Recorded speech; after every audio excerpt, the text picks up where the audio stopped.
كل ابيض في ابيض، حتى الصينيه سيرفر سل... يعني بصوا ابيض في فضي في كله. وحشتوني جدا جدا، وحشني لايفات الاكل.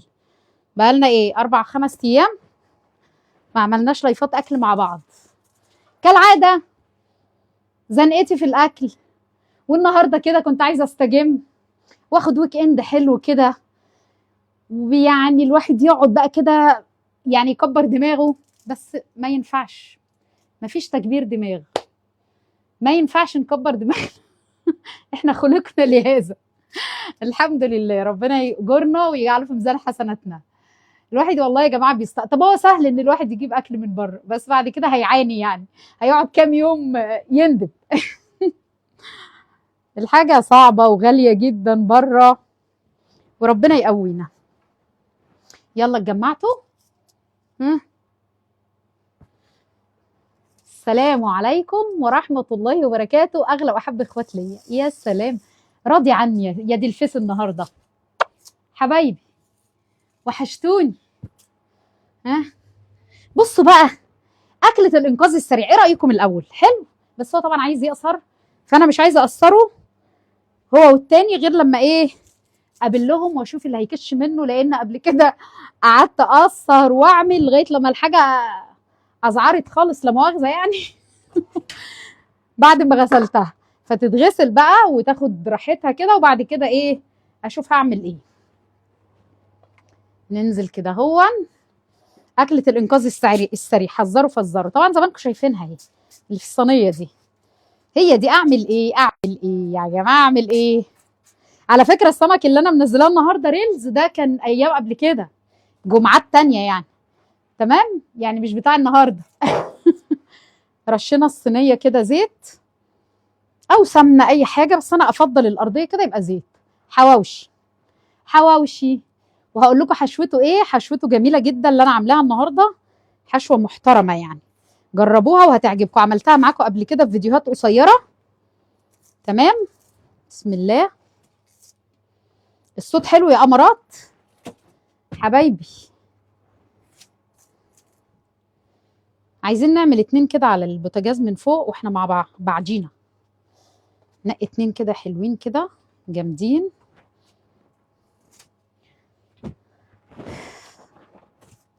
والنص ده اهو هو مكانه اهو بالظبط اهو. الحشوه دي حلوه جدا، هقول لكم عليها دلوقتي حالا، بس اما اكبر عدد يتجمع، علشان خاطر ايه كل شويه يا ام عمار بتعملي ايه؟ ربنا ما يحرمني منكم طبعا، ودايما ماليين عليا الدنيا، بس لازم ايه استنى اكبر عدد بقى يدخلوا وهحكي لكم. ده لايف يا جماعه. الناس اللي مش عارفه الفرق بين اللايف، كل لايف اقعد اقول كده، وبرضه بلاقي نفس التعليق في كل لايف ما بيعديش. الناس اللي مش عارفه الفرق بين اللايف وبين الفيديو القصير، الفيديو القصير بيبقى مونتاج وبيبقى عدده بيبقى وقت قليل، ما بيبقاش كبير، يعني من 5 دقائق ل7 دقائق، كبيره قوي ده لو تلت ساعه لما تبقى عزومه فيها اصناف كتير. ودي برضو لبعض الفئات، الناس اللي بتبقى حابه كده خلاص. لكن اللايف من غير مونتاج فبيبقى طويل وبياخد وقت، فاللي مش حابب يكمل معانا على راسي برضو مشكور. انا قلت اهو، واللي حاببنا وحابب دردشتنا وكلامنا يا خراشي على راسي، على راسي وعينيا.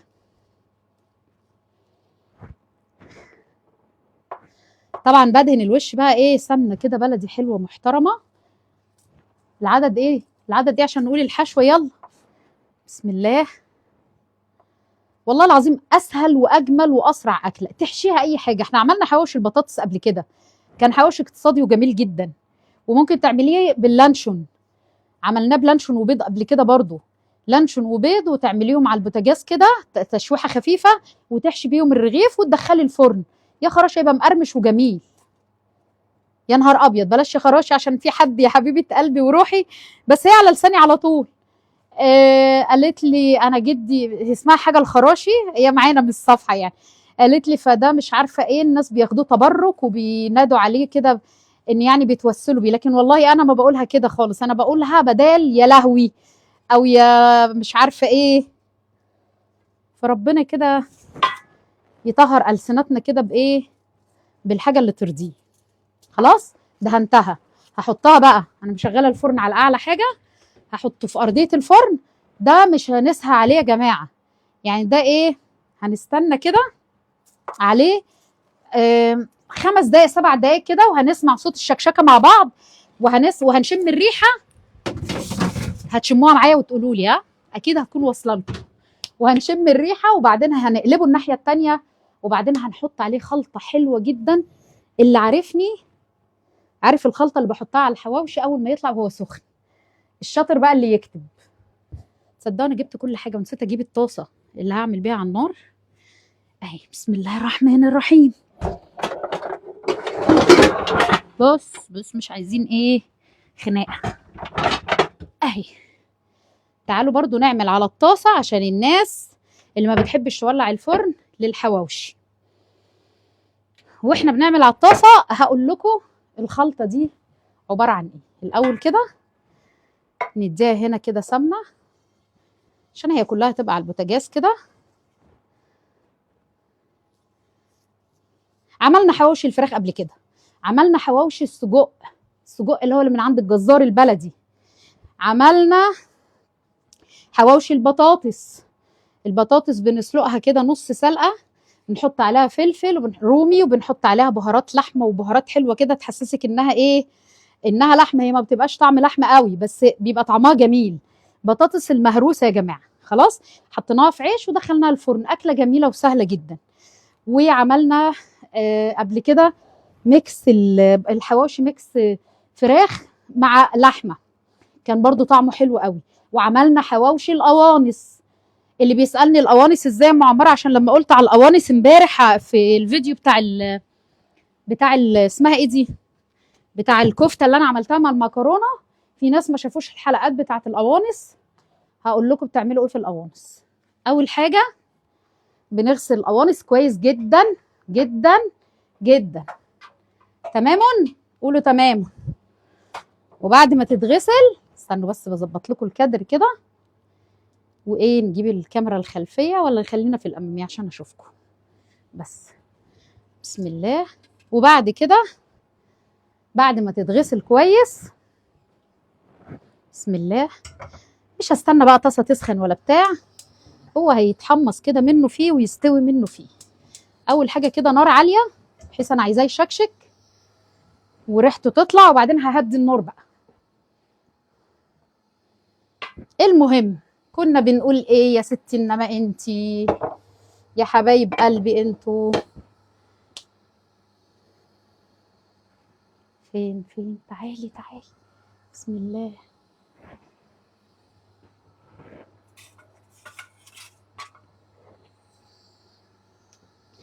غسلنا القوانص وقصينا منها الدهن بتاعها الابيض، ضروري جدا. انا عملت معاكم حواوشي القوانص قبل كده كان تحفه. في ناس عملوه يعني قالوا لي خطير يا ام عمار وما فرقش عن اللحمه. في حد تاني عمله قالت لي يا ام عمار كانت مش حلوه، وولادي قالوا لي ايه الجزار ده ما تجيبيش منه اللحمه دي تاني. ليه بقى؟ عشان ما قصتش الدهون بتاعته. احنا الدهون اللي في القوانص دي مش بنحتاجها خالص. عايزه تعززي طعم الحواوشي باي دهون، يبقى الدهون اللي هي الحيواني التانية بقى اعزكم الله، سواء بقى ليا او سواء دهون عاديه اللي هي اللي بتبقى من البطن مثلا، من او الدوش او البوش، اي حاجه غير دهون القوانص، لان دهون القوانص بتبقى زفره يا جماعه. خلاص. وتتغسل كويس جدا جدا، ونشيل القرقوشه البيضه بالمقص كده منها، اللي بتبقى ايه الحته اللي عامله زي الغضروف دي، نقصقصها وتفرمي في الكبه، بتطلع معاكي زي اللحمه المفرومه. بستخدمها معايا في الحشوات، المكرونه البشاميل، الجلاش، كل حاجه. بعمل منها كفته داوود باشا، جميله جدا وسهله. بعمل وبعقلها كده بايه، بمعلقتين بقسماط كده حلوين. بعمل منها حاجات كتير جدا. عملت منها الحواوشي بالخلطه بتاعته الجميله، بهاراتنا بقى والبصل وكله برضو جميل. خلاص كده. ده اجابتي على سؤال القوانص اللي كتير سأل ويقول لي يا ام عمار ما شفناش الحلقه دي، مع ان انا عملت لكم الحلقات دي بقالي كام سنه حلقات القوانص دي اللي هي البديل الاقتصادي للحوم. طيب ايه اللي معايا دي؟ بصوا انا عايزاها تاخد صدمه كده على نار عاليه وصدمه كده، وبعدين هنهدي النار بقى ونغطي عشان تاخد راحتها في السوا. ده الناس اللي مش عايزه تفتح الفرن. وهنحضر بقى الدريسنج اللي بنحط عليه. الحواوشي بتاعنا مش بيطلع كده ويتاكل كده، انتوا عارفين يعني، بنعمل عليه خلطه في منتهى الجمال. بس كده، هي الوش ده ما بياخدش يا دوبك تشميعه خفيفه. نهدي هدي هدي هدي عشان بقى ايه اللي جواه يستوي، اللحوم اللي جوه. تعالوا نعمل بقى الدريسنج بتاعنا. الخلطه دي يا جماعه اللي انا بعملها دلوقتي دي عباره عن، بسم الله، عباره عن السجق بتاع الجزار، خلاص، بالهنك بتاعه كده، خدته فرمته بيه. الهنك اللي هو مثلا الممبار بتاع الخروف يا جماعه، عشان الناس اللي بتقول لي يعني ايه الهنك. فرمته بيه عشان يديله طعم حلو. عايزه تشيل الهنك منه خالص مفيش مشكله، ده فرمته.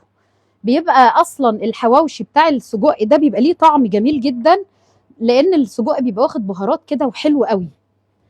تمام.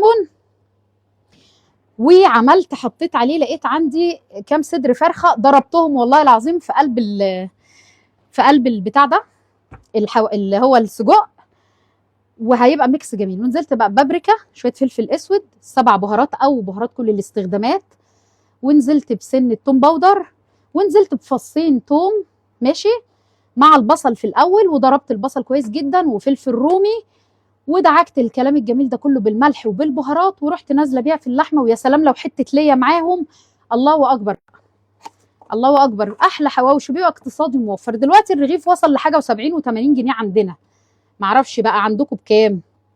الدريسنج بقى او الدهان اللي انا هدهنه بيه بقى، شويه زيت زيتون، اي زيت عادي عندك، لو انت مش عندك زيت زيتون ماشي، بس طبعا زيت الزيتون افيد وصحي، لو عندك استخدميه.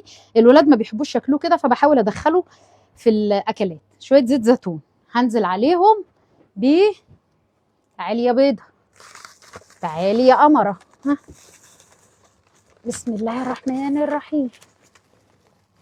لا انت ما تنشفيش عليا النهارده، ايوه كده. يلا الشاطر بقى يكتب هحط ايه، الناس اللي عارفاني وعارفه الحركه اللي بعملها في الحواوشي دي. ها، ايوه، توم بهريسه شطه كده، توم بهريسه شطه، وهنزل بسنه صغيره ملح مش كتير عشان حاجتي ما تحدقش. دي يا جماعه بتفرق قوي قوي في طعم الحواوشي وهو طالع كده.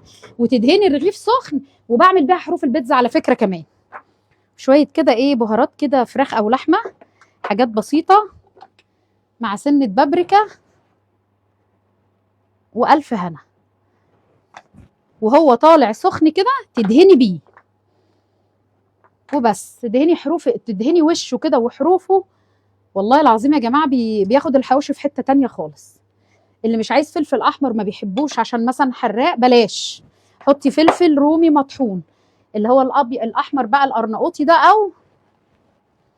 او اللي هو الرومي الاخضر العادي بتاعنا. بس ادي كل القصه. بعمل حروف البيتزا كده وهي خارجه برضو تبقى طعمها حلو قوي. والحواوشي بعمله كده. جربوا بس، يعني الناس اللي ايه هتستغرب من الحركه دي، لا جربي وهيعجبك. وطبعا ببقى اولع فحماه في الاخر، بس عشان خاطر حبايبي اللي كتبوا لي كتير في التعليقات، يا ام عمار بلاش تستخدمي الفحم كتير بنخاف عليكي، عشان ربنا يعافينا يا رب مسرطن والكلام ده كله، بقيت اقلل من استخدامه خالص. بعمله يعني لما يبقى عزومه، حاجه كده فخمه عليها القيمه. انت مالك زعلانه ليه؟ زعلانه ليه؟ بتضربي شلوت ليه؟ دي الشوكه تضربني بالشلوت، بوظت السنان بتاعتها باظت. يلا ده كتر خيرها، ده ماما كانت جايباها لي في الجهاز الطقم ده. ده عشان التوم في الفريزر اهو. بس كده، نزود شويه زيت زيتون تاني يلمعوا كده، واللي عايز ينزل برده ممكن بكزبره خضراء او شويه بقدونس خضر برده كده متقطعين، بتبقى جميله، بتفرق في طعم الحواوشي برده قوي يا جماعه. بس جهزنا خطوتنا، حاجتنا. ممكن عصره ليمون لو تحبوا، بس انا ايه مش عايزه بقى مزازه عشان معدتي والعمليه ممنوع عني الاحمضيات. لما باجي اكل دلوقتي يوسف، انا بحب اليوستفندي جدا اكتر من البرتقال، المعده بتتعب والله. الحمد لله. خلاص اهو قلة الادب تديني بالشلوت في وشي، لا مؤاخذه يعني. تعملي كده وخلاص. تعال نبص على الرغيف ده على ما التاني كده صوته يطلع. انا هشوف تعليقاتكم وارد عليكم بعد اللايف كالعاده. انت مالك ايه بريت ليه كده؟ ايوه على شويه كده، نار متوسطه، لا تبقى نار واطيه خالص. اهو بصوا ابتدى يبقى كريسبي من ورا عشان التشميعه الاولانيه اللي احنا اديناها له على نار عاليه، ونسيبه بقى عشان السجق اللي جوه يستوي معانا. تعالوا نقرا شويه تعليقات كده. ايه رايكم؟ مش اكله كده زي ما بيقولوا في السخان وعلى السريع؟ مش عارفه الدنيا بايظه ليه كده، البندانه اللي انا لابساها مع ده مع ده.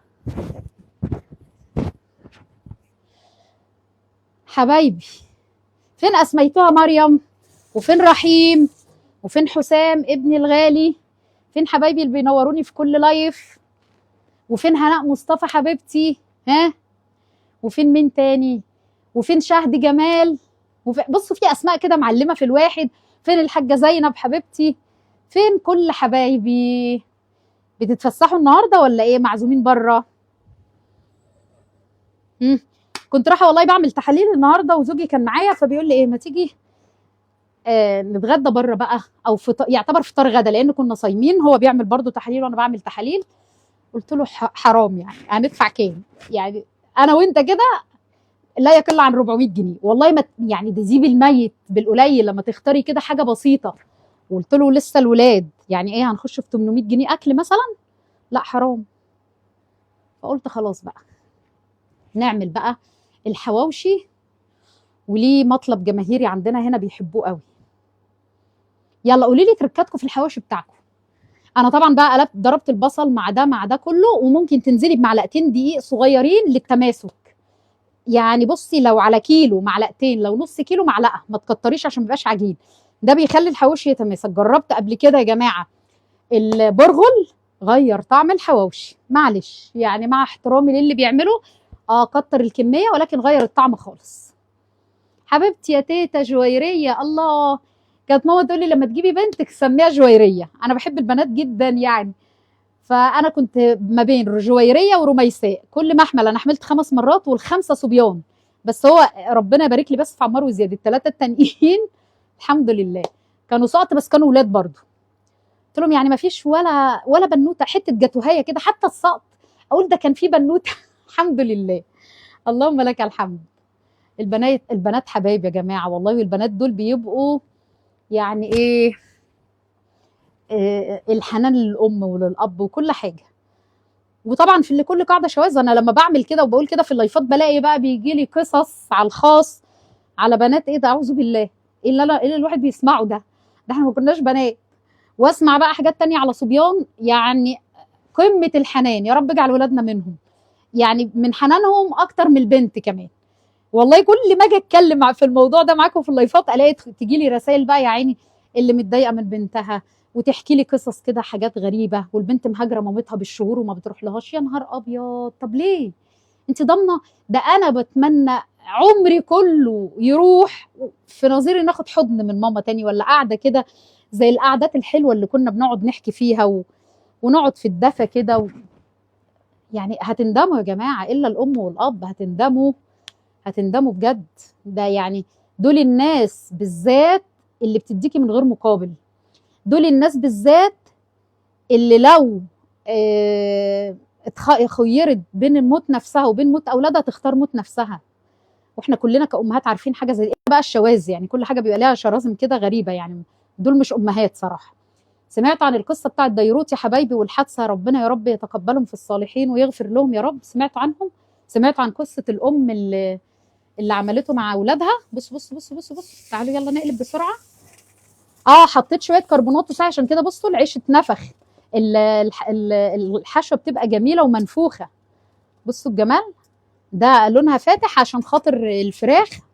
حاطه يجي نص كيلو فراخ مع ربع كيلو سجق بلدي، وحطيت شويه كربونات صغيرين كده بينفخوا الدنيا كده وبيخلوا اللحمه هشه من جوه، ما تبقاش معجنه ومكتومه زي ما بنعمل في الكفته بالظبط. الام اللي في ديروت دي ربنا يتقبلها في الصالحين، سمعت قصتها لما الميكروباص وقع في الترعه ولا النهر ولا مش عارفه وقع في ايه صراحه. إيه، ما نجاش منه غير اتنين، الاتنين دول الام دي اللي كانت سبب في نجاتهم، معاها طفلين صغيرين. الميكروباص عمال الميه تتعبى فيه، الناس ده بقى الناس اللي كانوا شافوا المشهد يعني بيحكوا، الميه عماله تدخل جوه الميكروباص تدخل جوه الميكروباص. فالام خدت شجاعه واتجرأت ورفعت العيال، الناس واقفين بره بقى بيحاولوا يعملوا اي انقاذ ولا حاجه، رمت العيال ليهم قدامهم يشوفوهم، بدل بقى الميكروباص ما هو بينزل بقى تحت. لغايه دلوقتي في جثث مش عارفين يجيبوها، ربنا يا رب يتولى اهلهم ويصبر او يصبر قلوب ذويهم ويتقبلهم في الصالحين. فرمت العيلين، هم دول الاثنين بيقولوا الناجين حتى الان من الحادثه دي. فهي دي الام، هي دي الام ان لو جالها الموت تضحي بنفسها على حساب عيالها. فيا جماعه يا بنات يا ولاد، اسمعوها من واحده اتحرمت من الام دلوقتي ومن الاب، والام دي كانت حياتها كلها اقسم بالله ببكي بدل الدموع دم.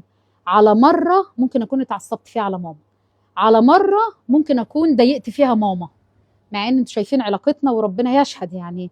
حتى جوزي بيقول لي انا عمري ما شفت علاقه بين ام وبنتها كده بالطريقه دي، بتحبوا بعض جدا وبتخافوا على بعض جدا، وساعات كنا بنطقش ربنا يغفر لي.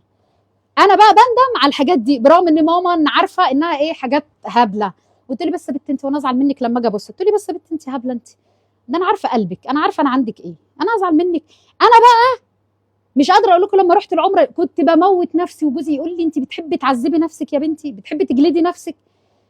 فدلوقتي فرصه اللي امه وابوه عايشين يا جماعه يلزم اقدامهم وما يعملش حاجه يندم عليها بعد كده، وساعتها الندم مش هينفع. وممكن تموت الام او الاب وهم بيدعوا على حد من اولادهم او غضبانين عليهم، ربنا يعافينا، ساعتها خسران مفيش بعده مكسب. دي نصيحتي، عشان والله الواحد سمع رسائل يشيب لها الرؤوس. ايه بنت تهجر مامتها عشان ورث 10 شهور ما تكلمهاش، واللي سايب ابوه بالسنتين والثلاثه، ايه ده ايه ده يا جماعه، ايه اللي بيحصل في الدنيا ده؟ وبعدين بنقول ليه الغلاء اللي احنا فيه وليه الاوبئه؟ والله العظيم كل هو من عند انفسكم، يعني هي كده، هي كده، كل هو من عند انفسكم. ربنا ولو ان اهل القرى امنوا واتقوا لفتحنا عليهم بركات من السماء والارض. لو ربنا رزقنا التقوى كده، يا رب ارزقنا التقوى، ربنا هيفتح علينا بركات بقى، ولا هتلاقي غلاء ولا وباء. فنتقي الله في المعامله مع الاقربين، واهمهم الام والاب على راس الاولويات كلهم، لان بعد العباده الام والاب. بس واياكم وقطع الارحام. البتاع ده ريحته طلعت، اوه بصوا بقى شايفين؟ نقلب نقلب، اوه انا قلت ريحته طلعت. يلا يا عسل، الحمد لله ده عمل شويه. يا خراشي، شفتوا قعدنا نرغي، مش هنسيبه بقى كتير الناحيه دي، نهدي بقى النار شويه. كام واحد اتلدعوا، نهدي بقى عليهم النار. شفتوا انتوا اللي اتلدعوا دول؟ عشان قعدت ارغي واخده بالي من ده. يلا خير، نبقى نقشطه بالسكينه بقى. ده ما بياخدش، اللي في الفرن يا جماعه ما بياخدش 5 دقايق زي ما قلت لكم او 7 دقايق وتقلبي على طول. احنا قعدنا نرغي، احنا بقى لنا دلوقتي يجي ربع ساعه. وده قدامك قاعده تتسلي فيه كده اهو، ابتدت الفراخ تستوي او اللحوم اللي انت حطاها سواء فراخ او لحمه او اي حاجه، وزي الفل اهو. تقعدي تقلبيه كده على نار هاديه بعد ما تديله صدمه كبيره. بس ادي كل القصه. فين بقى تعليقاتكم؟ مش شايفه تعليقات ليه؟ اين الحبايب؟ يلا قولوا لي طبختوا ايه النهارده واكلتوا ايه، او اللي لسه محتاج زي حالاتي ناويين تاكلوهم ايه. حذروا فزروا بقى، كل واحد يرمي بياضه. جمعه مباركه عليك يا ام ضياء يا جميله يا حلوه يا عسل، حبايبي الحلوين. ادعوا يا جماعه لمحمد ابن الشيف محمود وحنون انا لسه عارفه الخبر قريب، والموضوع ده من شهر 9 وانا ما اعرفش. كانوا مش مصرحين وما اعلنوش. فادعوا له بالله عليكم، الوحيد ليهم، والناس دي غاليه عليا قوي قوي، انا وماما. حصل حادثه كبيره بالسكوتر. انا ما بحبش الزفت ده، كل ما عيالي يقولوا جيبوا سكوتر ولا ريس ولا اقول لهم على جثتي ابدا. انا ما بحبوش، يعني بجد مش عارفه، اختراع مؤذي جدا فاشل. فادعوا له، لانه عمل عمليات كتير جدا وما زال، وهو المفروض يا حبيب قلبي وروحي في ثانويه عامه السنه دي. فادعوا له يتم شفاعه على خير، وكل حاجه ترجع بقى تاني زي الفل، وربنا يا رب يعين امه وابوه، ويربط على قلبهم ويفرح قلبهم بشفاه يا رب، هو وكل مريض. حبيبي شاب صغير يا حبيب، اللهم لا اعتراض. ادي السكوتر وتهور الشباب فيه. بحبش انا البتاع ده ابدا ابدا، بخاف منه خالص. ربنا يعافي ولادنا يا رب، يعافيهم يا رب من كل سوء. لا انت بقى كفايه عليك كده، انا مش هطول. تعالى يا عم، هو كده استوى.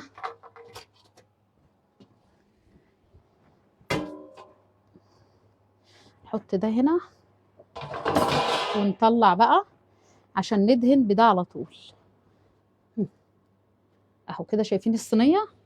بسم الله الرحمن الرحيم.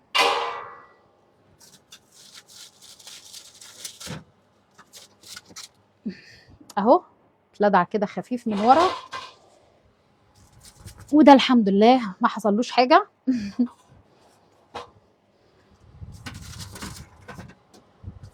وده برضو حاجه بسيطه، هم 3 بس كده اللي ايه، اللي خدوا لدعه حلوه. وده برضو ما فيش النص ده. بعد كده بقى ايه، نكفي على الخبر، نعمل كده. نعمل كده، ها بس هم دول. يلا انا هبقى ما يبرد كده هقشطه بالسكينه. بنعرف برضو ايه نتصرف يا جماعه، ما تاكلوش الولاد الحاجات الغامقه دي عشان غلط جدا. بس نقفل بوتاجازنا خلاص. يلا بقى وهو سخن بقى كده ندهن. بسم الله الرحمن الرحيم. انتوا معايا كده، خش كده بالكاميرا اهي. دهنه دي بقى ممكن طبعا اللي عايزه يبقى مستطري شويه يروح باخخ ايه، بخه ميه ويغطي عليه. بس انا بعد الدهان ده والتغطيه، ولما اغطي عليه بيبقى مستطري وجميل، ومش مش طري قوي، يعني كريسبي، وفي نفس الوقت يتمضغ عشان الناس اللي اسنانها بتوجعها وكده.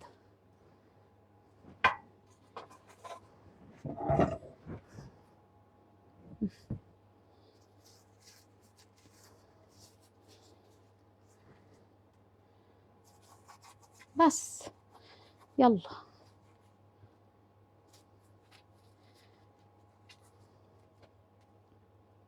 نفسنا في محشي يا ولاد، ده انا بقالي كتير قوي ما عملتوش.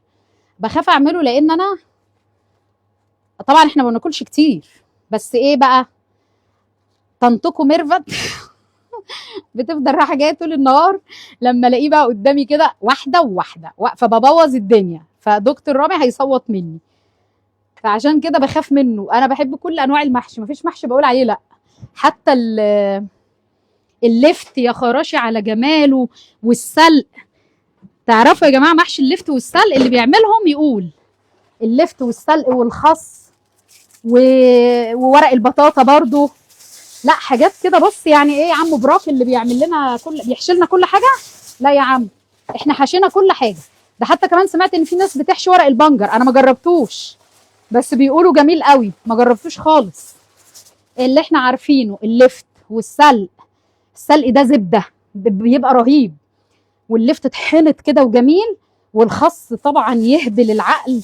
روح قلب عمار ابن حبيبي السلق الخس ده، عايزه اعمله لهم لان العيال بتحبه قوي. والله كانت ماما على طول هي اللي تاخد الخس وتقعد تصيره كده بايديها. بصوا غطوا كده على طول عشان يحافظ على يستطر شويه على ما اخلص الباقي. ومحشي احنا قلنا ايه، اللفت والسلق. البنجر ده انا ما جربتوش خالص، بس بيشكروا فيه، بيقولوا عامل زي اللفت بيقولوا، وطعم جدا وزبده اكتر. بس كده.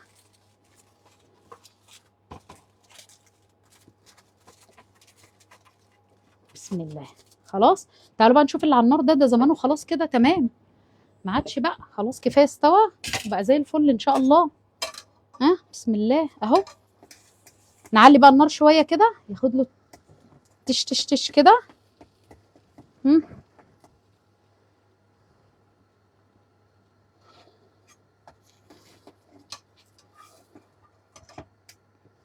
اوعوا تستنوا عليه في الفرن زي ما انا مستنيت كده، قعدت احكي معاكم ربع ساعه.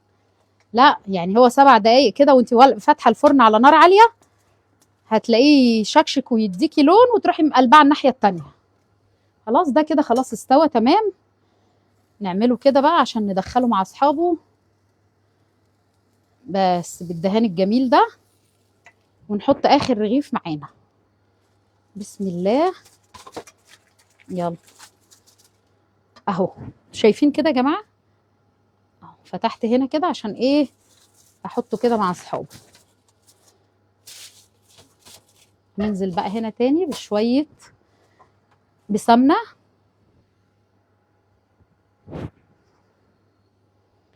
معلقه سمنه كده حلوه.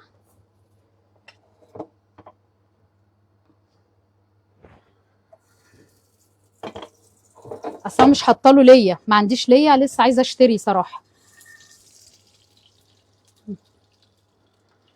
اهو كده ينزل على نار عاليه الاول زي ما قلنا.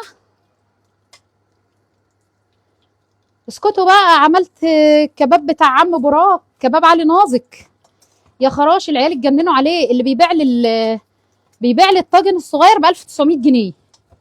انا عملت 4 طواجن، ما يعني يا دوبك ما كملوش 500 جنيه بالعافيه. ما شاء الله يعني، بس طعمه خرافه يا جماعه، وعملته لكم باسراره بالظبط زي براك ما بيعملوا بالظبط. لا اكله بجد، شابوه للاتراك في الاكله دي بجد والله تحفه. عملته تحفه، ان شاء الله الفيديو هينزل لكم قريب. خلاص خد صدمه من الناحيه دي ومن الناحيه دي. نوطي بقى ونغطي، نسيبه يستوي ونقرا شويه تعليقات، ونبقى نقصقص معاكم ايه الحواوشي ونشوف اخباره ايه. يلا فينكم بقى، انتوا شكلكم النهارده العدد ما فيش حد. ليه قاعدين بتعملوا ايه؟ ولا في تعليقات ظاهره قدامي ولا في حاجه. اين انتم؟ من انتم؟ يلا اعترفوا عملتوا اكل ايه النهارده. كل دول قاعدين يبصوا، يشاهد فلان يشاهد وخلاص، مفيش كلمه. طب الو، طب سلام عليكم. ام مازن الجندي قاعده تشوفي كده وساكته كده. ها مين؟ حنان. ها نجوى سعيد. بتشوفي كده في الخباثه نجوى ايه يا نوجه؟ مفيش قلب، مفيش قلوب، مفيش اي حاجه خالص. بيظهر لي على فكره مين اللي بيتفرج وساكت. يعني بصوا كل شيء بيتكشف ويبان. في ناس كانت قبل كده اعرفهم يعني من العيله عاملين لك بلوك، ما بنشوفش ليكي اي حاجه، وكل ما يشوفوا حاجه ظاهره لي. ظاهره عندي. ها يا هلا يا هلا بالحبيب لولو حبيبتي، اهلا بالحلوين. جنبها بقى ليمون معصفر، نطلع ليمون معصفر اللي احنا عملناه مع بعض، وفي الزيتون اهو. بسم الله. تعالى يا عم، تعالى يا عم، احنا عاملين ليمون ايه، ليمون عادي مش معصفر. بصوا الجمال. تعالوا بصوا، شويه مخللات يا جماعه، وعملنا الزيتون الاسود الكلاماطه والاسود العادي كله.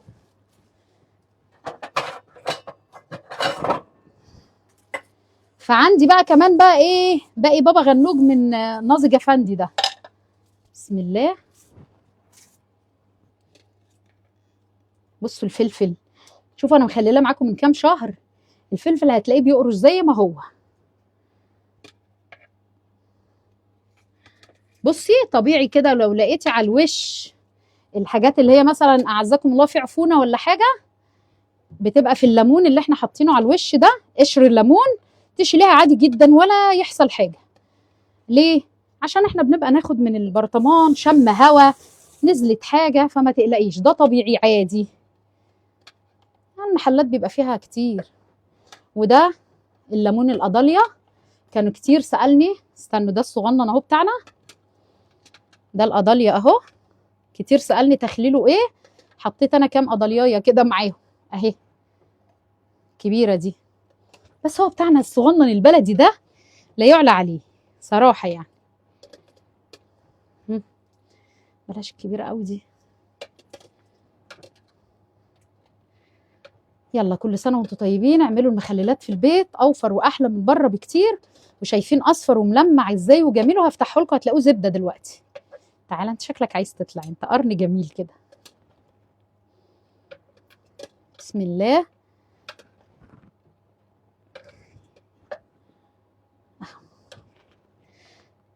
مش هطلع بقى زيتون، عشان انا ايه، ممنوع عليا الحاجات دي، وبضعف قصادها، بضعف قصاد المخللات. بس كده كفايه. بص اللي على الوش دول، كان في مثلا اعزكم الله زي عفن هيبدا، ده عادي طبيعي، عشان انا فتحت البرطمان واخدت منه قبل كده. فما تقلقوش، عشان البنات اللي بتقول لي يا طنط بنفتح ساعات نلاقي زي عفن زي حاجه، ولا تقلقي خالص. بصوا، بصوا الحلويات، ها، شايفين الجمال؟ بصي بصي بصي بصي، حلقات هتطلع عندك، بص زبده يهبل، والله العظيم رائع. انا بقى ريقي بيجري، بسم الله. خطير، وملح مظبوط ومش مهري. بصوا الفلفل، الفلفل اللي عقد عند ناس وبيتهري. بصي بصي، اظن باين ان مش مهري، بيتقطع بالعافيه. حبيبتي ماما الله يرحمها اهي، سامعين التكه؟ تخلله بميه الليمون وما بيمررش، وسيبكم من اللي يقولك بيمرر، ده احنا سنين السنين بنخلله كده بالميه اللي انت سلقت فيها الليمون. ده سر الحفاظ على قرمشه الفلفل. خراشي على طعمه ومعدتي هاجت اهي. بسم الله الرحمن الرحيم. ده مخزن المخللات، ها.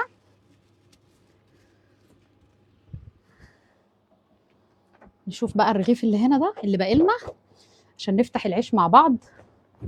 نشوف الحشوه.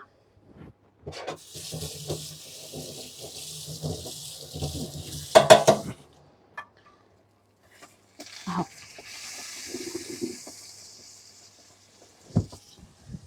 جميل جميل على البوتاجاز، ماله البوتاجاز.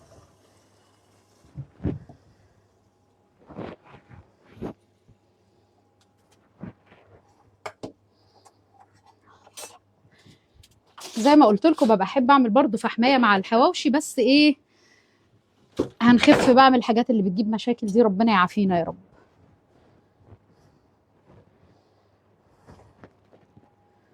دور البرد المنتشر اليومين دول فظيع، البيت عندي كله واخده، وانا برضو شكلي بادئه اهو. فربنا يعافي الجميع، بيقولوا ده المتحور يعني. ربنا يعافينا جميعا ويبعدها عنا. اتعقدت منها، خدت اغلى الحبايب عندي، اتعقدت منها. الحمد لله. هعلي بقى النار سنه كده. يلا يا باشا. الله، وده بيفضل مخلي العيش سخن كده، محافظ عليه. على فكره يا جماعه، استخدام الورق الالومنيوم فيه كلام كتير جدا جدا، وفي شيفات عالميه بيقولك ما فيهوش اي حاجه، وبره تلاقيهم على طول بيستخدموه وبيحطوه في الصواني وبيصبوا عليه الكيك. يعني الموضوع ده مختلف فيه جدا. احنا يعني تحفظا او مثلا وقايه اكتر، بنحاول ان احنا نبعد عنه. بس ما تخافوش يا جماعه، مش للدرجه، يعني مش للدرجه ان هو ايه، فيه سم قاتل يعني. والله والشيف محمد ابو حامد برضو اتكلم في الموضوع ده قبل كده، والشيف ده محترم عندي جدا وبعزه جدا صراحه. الله، الريحه بقى مش قادره اقول لكم. وبصوا بيتنفخ ازاي، عشان الكربوناتو اللي احنا حطيناها، رشه الكربوناتو بتنفخه كده وبتخليه مفرغ من جوه. بصي، معلقه الدقيق او معلقتين دقيق خفيف قوي بتخلي الحشوه متماسكه، ما تفرولش وتقع من قلبه.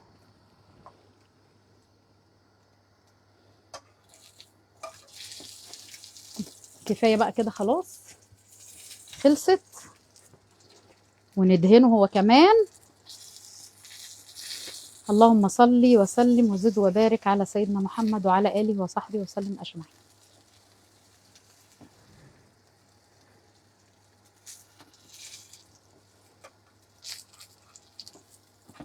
بس كده خدنا التحميصه الحلوه بتاعت الوش دي، كفايه.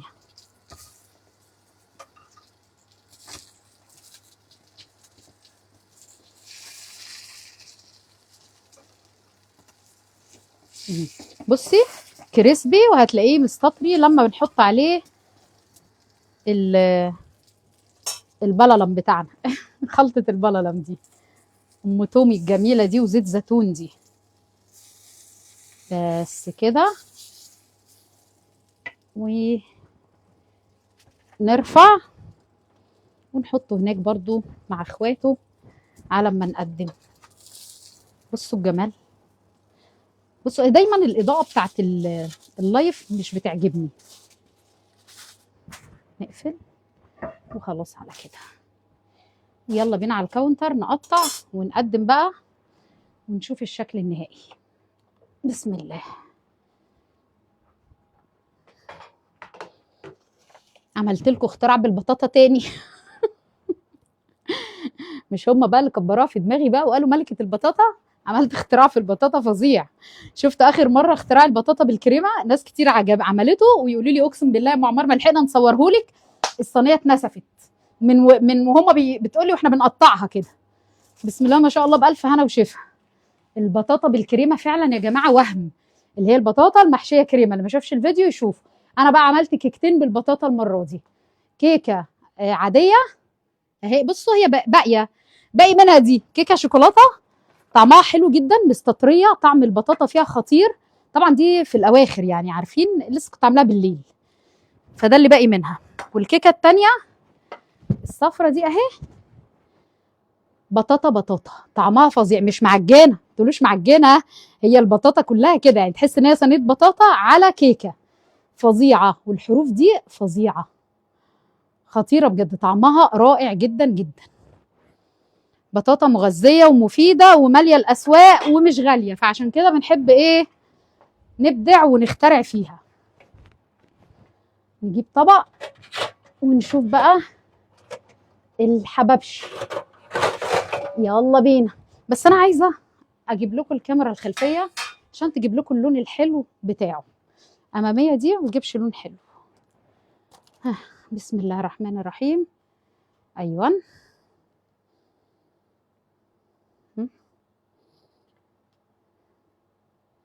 بس كده. يلا بينا، يلا بينا، صلوا على نبينا صلى الله عليه وسلم. نطلع بقى كده.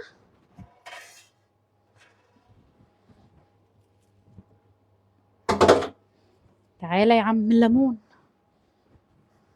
بصوا عشان الاضاءه هناك كانت مش قد كده، الكاميرا الاماميه.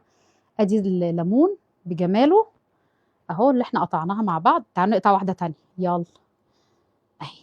بصوا بصوا الجمال، زبده زبده بجد تحفه. وده القضاليا اهو. تعالوا بقى نحط ايه، حواوشي. ببقى اعمل بقى شو بقى كده، واروح شايله دي واحط لهم فحمايه في النص، واحط الصوصات. هنا بقى الكاتشب اللي احنا عملناه مع بعض، اللي ما شافش الحلقه يشوفها. هحط معاها كاتشب للي حابب يحط كاتشب. ده اللي عملناه مع بعض، تحفه التحفه التحفه التحفه. والله العظيم الولاد بيقولوا لي احسن من الجاهز، لانه واخد تدخينه حلوه جدا.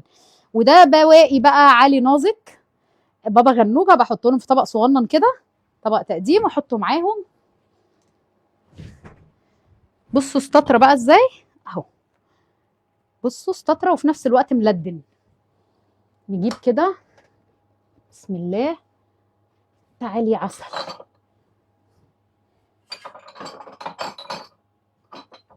مالك مالك.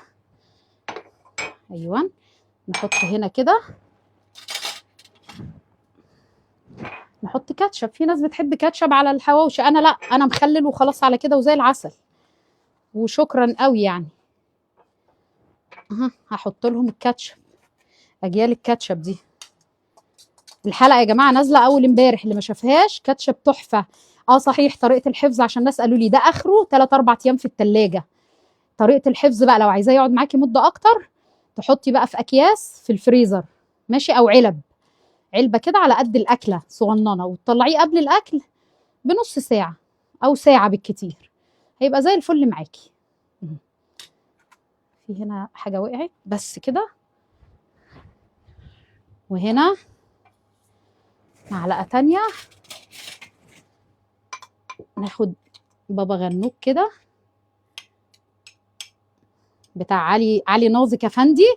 مش عارفه ايه علي ناظك ده، يعني علي، اسم علي كده فخامه يعني علي، وفي الاخر يبقى ناظك ليه؟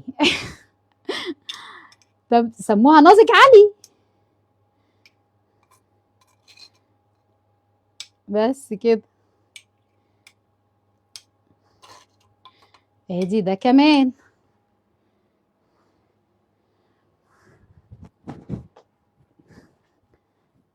كده الحاجه باينه.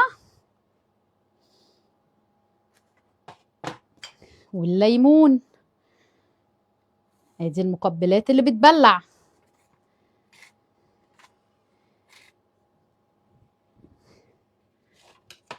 اهو. ايه رايكم هيجيبوه بكام ده بقى من بره؟ شوفي من بره بقى بكام. بقول لكم الرغيف عدى ال70 هنا عندنا، معرفش بقى في اي حته تانية بكام. وهتلاقي كمان برضو مش حواوشي كامل يعني. تعالوا نقطع بقى واحد. ايه رأيكم؟ ايه رأيكم في الجمال ده؟ ها، ده اللي اتلدع سيبكم منه. اهو. بصوا، اكله حلوه ولا لا؟ تكلف كام دي من بره؟ بصوا ده بقى اللي عملناه على البوتاجاز، لسه اخر واحد مطلعينه. تعالوا نقصه كده. ده المقص ده زي ما قلت لكم بستخدمه للخضروات وللعيش والحاجات دي، غير المقصات اللي بستخدمها للحوم وللاسماك. خصصي لكل واحد مقص. سخنه نار اهي. بصي الجمال، بصي الحشوه متماسكه وجميله ازاي من جوه، والعيش ملدن مستطري. اللي عايزه ياكله مقرمش قوي، في ناس كانت تحبه قرمشه قرمشه، ما يغطيش، يحط الدهان اللي انا عملته ويسيبه مكشوف. اللي عايزه مستطري يغطي عليه، ماشي، غطي عليه بقى بورق الومنيوم او اي حاجه عندك، لو حتى فوطه نظيفه، فوطه مطبخ نظيفه. بصوا تحفه. يلا، ايه رايكم؟ وهي البطن ما بتشكرش زي ما بيقولوا، كل يوم بنشوف اكله وكل يوم بنحاول نراضيهم، ربنا يراضينا زي ما بنراضيهم، وبنحاول نوفر وندبر عشان الزمن والحياة صعبة. يلا بقى حبايبي، اترككم في رعاية الله. ناخد قطمة كده معاكم كده، اسمعوا القرمشة. بسم الله، بسم الله. تمام. فظيع، فظيع مع الليمونة دي بقى ماشي. واقول لكم انتظر بقى فيديو علي بيه ناظك ده. وما تنسونيش بقى في لايك وشير وكومنت حلو زي قلبكم يا اغلى واحلى اخوات ليا، وهرد على تعليقاتكم بعد اللايف ان شاء الله. والسلام عليكم ورحمة الله وبركاته، اغلى واحب اخواتي.